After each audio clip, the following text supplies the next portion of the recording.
என் மனவானில் சிறகை விரிக்கும் வண்ணப் பறவைகளே, என் கதையை கேட்டால் உங்கள் சிறகுகள் தன்னால் மூடிக்கொள்ளும்.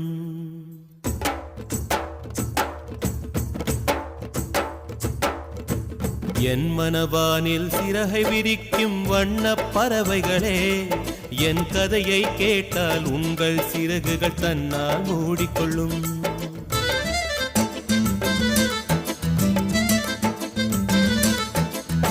கல கலவென துள்ளி குதித்திடும் சின்னம் சிறுகலையே, என் நிலையை கேட்டால் உங்கள் துள்ளலும் தானாய் அடங்கிவிடும். உங்களைப் போலே சிறகுகள் விரிக்க நானும் ஆசை கொண்டேன். சிறகுகள் இன்றி வானத்தில் பறந்து தினம் தினம் திரும்பி வந்தேன். ஒரு பாட்டு பாடுமோ?